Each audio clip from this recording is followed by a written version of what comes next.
उद्घाटन समारोह पर हमारे मंच पर उपस्थित बिहार के राज्यपाल महामहिम आरिफ मोहम्मद खान से तहे दिल से नमस्कार, धन्यवाद। और हम सौभाग्यशाली हैं जो ऐसे गौरवशाली व्यक्ति हमारे राज्य के राज्यपाल बन के आए। और श्री राजेश पांडे जी को बहुत बहुत धन्यवाद जो ऐसे क्षेत्र को एक इतना भव्य और भविष्य को देखते हुए एक अस्पताल दिया जो कि बहुत ज़्यादा ज़रूरी है। और हमारे चिकित्सा के क्षेत्र में डॉक्टर सदानंद प्रसाद जी, आपका भी बहुत तहे दिल से धन्यवाद, नमस्कार। आप लोगों के मेडिकल क्षेत्र में किए गए योगदानों को हम लोग कई बार चर्चा करते तो आज सौभाग्य मिला जो आपसे हम लोग एक साथ मंच पर हैं। और मंत्री शर्मा जी जब भी गया आते हैं तो आपके द्वारा दिया गया एयरपोर्ट सबको याद रहेगा यहाँ पर। और इस अस्पताल के में लगाने में सारे शिक्षक, पैरामेडिकल स्टाफ और यहाँ सारे स्टूडेंट, आप सब लोगों को मेरा नमस्कार। देखिए, यहाँ किसी भी देश का भविष्य जो होते हैं वो बच्चे होते हैं। किसी भी अस्पताल हो या कहीं पे भी हो, वो बच्चे जो होते हैं देश का भविष्य होते हैं। हम सबको जहाँ जाना था वहाँ चले गए, लेकिन आप एक कोरा कागज है, आप जाने न जाने कितने आगे जाएंगे। यह महात्मा बुद्ध की धरती है, ज्ञान की धरती है। इस मगध की धरती से जब चंद्रगुप्त मौर्य एक साधारण बच्चा था तो किसी को नहीं पता था कि मगध साम्राज्य का अखंड भारत का वो निर्माता बन जाएगा। तो आप लोगों से बैठे न जाने कितने लोग भविष्य में जाके क्या बनेंगे ये किसी को नहीं पता है। इसलिए हम सारे बच्चों से कहते हैं अपने लुक से ज्यादा बुक पर ध्यान देना। आपकी सफलता इतनी होनी चाहिए कि आपका दुश्मन भी कहे कि हमारे जान पहचान का यह इंसान है। सर झुका के पढ़ लीजिए, वादा है आपका जिला में सबसे ऊंचा सर आपका होगा। और जो माँ बाप से वादा किए हैं, जो समाज से वादा किए हैं, अपने आप से वादा किए हैं, उसे कभी पीछे मत हटिएगा। यदि आप वादा करते हैं एक्स अमाउंट की डिलीवरी का तो उससे 4 गुना वादा करके लौटाइए। दिमाग में याद रखिएगा कि लोग जब भी आप आगे बढ़ेंगे तो कुछ लोग आपको टांग खींचने के लिए आएंगे, निंदा करने के लिए आएंगे। यंग एज में बच्चे इस सब चीजों में भटक जाते हैं, कई बार आपके सामने समस्याएं आएंगी। इस सब चीजों को नहीं देखना है, क्योंकि देखिए याद रखिए सीता मैया को भी परीक्षा देना था, तो हम और आपकी मिर्ची में मसाला है।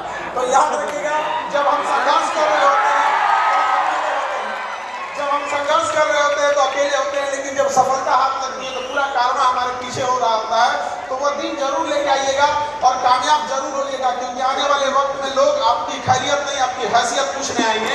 और बहुत याद रखिएगा, दुनिया कुछ लोग कहते हैं गोल है, कुछ जोड़ है, कुछ ये है वो है। दुनिया मतलब ही है, याद रखिएगा।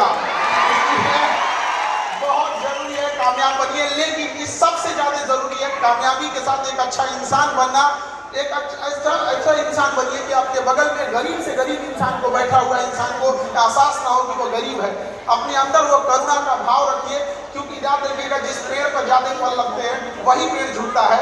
अपने आप को वैसा महसूस कीजिएगा कि आप भविष्य में आप डॉक्टर बनेंगे, और आपसे यही उम्मीद करते हैं कि आप लोग अपने डॉक्टरी एक पेशा है। देखिए हॉस्पिटल चलाना है, मेडिकल इंडस्ट्री काफ़ी महंगी है, मशीनरी जितनी महंगी है, MRI machine, CT scan machine, आप जब डॉक्टर बनेंगे तो ये चीज़ें आपको भी फेस करनी पड़ेगी।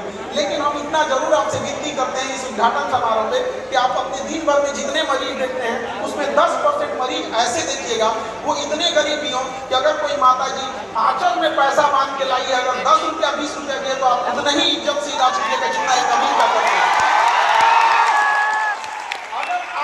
हम ये नहीं कर रहे कि आप 100, अगर आप 10% भी करते हैं तो हजारों की संख्या में ये हॉस्पिटल से बच्चे बनेंगे। वो 10% करके न जाने कितनी 10 साल के बाद एक ऐसी संख्या बढ़ जाएगी, न जाने कितने लोग तब किसी गरीब के साथ ऐसा अन्याय नहीं होगा। याद रखिएगा, लोग कहते हैं कि बीमारियां बहुत खतरनाक हो गई है, कोरोना है, इबोला है, कैंसर है, इन सबसे खतरनाक बीमारी गरीबी हो गई है। गरीबी इतनी खराब है कि इंसान सबसे पहले सिक्कों से ज्यादा तो रिश्तेदार गिर जाते हैं अगर गरीबी आती है जेल में। तो इसलिए आप उनका सहारा बनिएगा। हमेशा से क्रांति की धरती रही है बिहार, इस धरती को आप लोगों को और आगे गौरवान्वित कराना है। हम लोग बिहार वाले हमेशा से अपने पूर्वजों के किए गए कारनामों को, उनके पूर्वजों के किए गए मेहनत को भुनाते आए हैं। हम बिहारी महात्मा बुद्ध यहाँ से आए, महात्मा बुद्ध, महात्मा गांधी, महावीर स्वामी, लेकिन अब वक्त आ गया है हम आग पूछ करके दीजिए कब तक हम अपने पूर्वजों का नाम लेते रहेंगे। ये युवा है आप लोग कर सकते हैं। तलवारों के साए का इतिहास हमारा बनता है, जिस ओर जवानी चलती है उस ओर जमाना चलता है।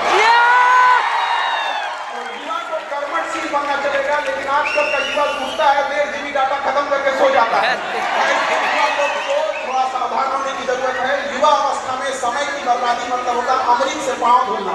यह बहुत मूल्यवान समय है और आप सौभाग्य के साथ ये जो आपके माँ बाप और माहौल ऐसा मिला है कि आपको इतने अच्छे शिक्षण संस्थानों में पढ़ने का मौका मिला है, इतने योग्य शिक्षक लोग हैं आपके मेडिकल कॉलेज में, पैरा मेडिकल स्टाफ है जो आपको पढ़ा रहे हैं। आप अपने गली मोहल्ले में देखिएगा ऐसे बहुत सारे लोग मिलेंगे जो पैसे के अभाव में स्कूल ना जा सके। उनका इसका मतलब ये नहीं कि वो अभाव में है तो वो विद्वान नहीं है या वो आगे नहीं कर सकता है। तो आप इस चीज को ध्यान रखिएगा, यदि आपको किस्मत ने मौका दिया है तो इसका भरपूर उपयोग कीजिए और समाज को लौटाइए। एक बार जब डॉक्टर बन जाए तो अपने पैसे से अगर किसी एक गरीब को भी अगर आप पढ़ा सकते हैं, उसका जीवन बदल सकते हैं, तो कम से कम इतना तो रहेंगे कि ऊपर वाले से आंख में आंख मिला के देख सकते हैं कि ये गरीब को जिसको नहीं पढ़ सकता था हमने पढ़ाया है, यही एक ऐसा पुण्य की है। तो कुछ ना कुछ तो ऐसा कीजिए। लाख बहाने मिलेंगे आपको असफलता के लिए, कोई एक बहाना बना लीजिए जिससे कि आप सफल हो सके। याद रखिएगा आपके बूढ़े माँ बाप आपकी कामयाबी की राह देख रहे होंगे। कामयाबी का ये मतलब नहीं कि आप अपने लिए अट्टालिकाएं और मार्ग बना लीजिए।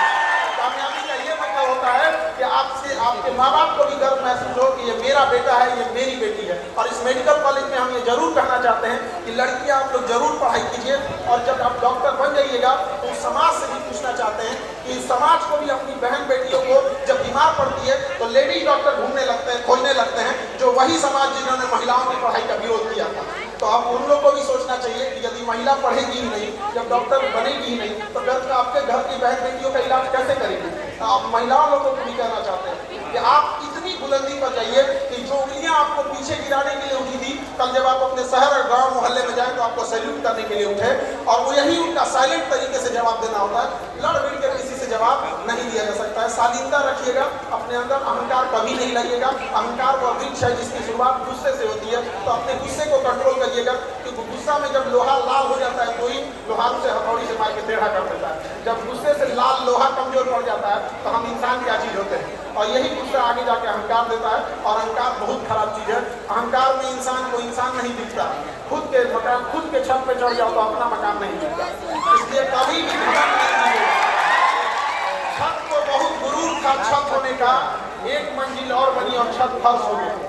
इसलिए हमसे नायाब लोग यहाँ आए और चले गए, रह गई तो उनकी यादें, उनके दिए गए शिक्षा और संस्कार। तो हम यही उम्मीद करेंगे कि आप भी जब जहाँ से भी आए हैं अपने गांव से, जब आप स्टूडेंट लाइफ में थे तो जब यहाँ से जाएं तो यहाँ के शिक्षक, यहाँ का पूरा हॉस्पिटल, ये कॉलेज याद करें कि इतने डिसिप्लिन वाले थे। जब आप डॉक्टर बन के जाएं तो इलाज करने के बाद मरीज ऐसा फील करे कि वो डॉक्टर नहीं, उसे अपना अभिभावक, एक माँ बाप की तरह एक सेवा करने के लिए मिला था।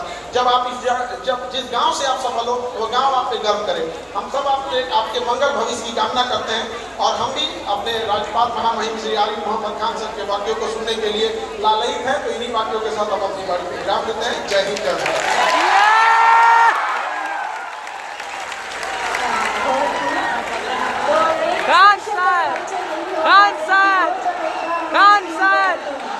उसके बाद सारे शांत होकर सुनने लगते हैं।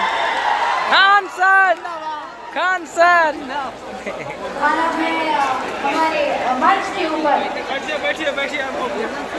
श्री शहनवाज हुसैन सर को, पूर्व लोकसभा सदस्य, उनका एक छोटा सा परिचय आप सभी के बीच देना चाहूंगी और उसके बाद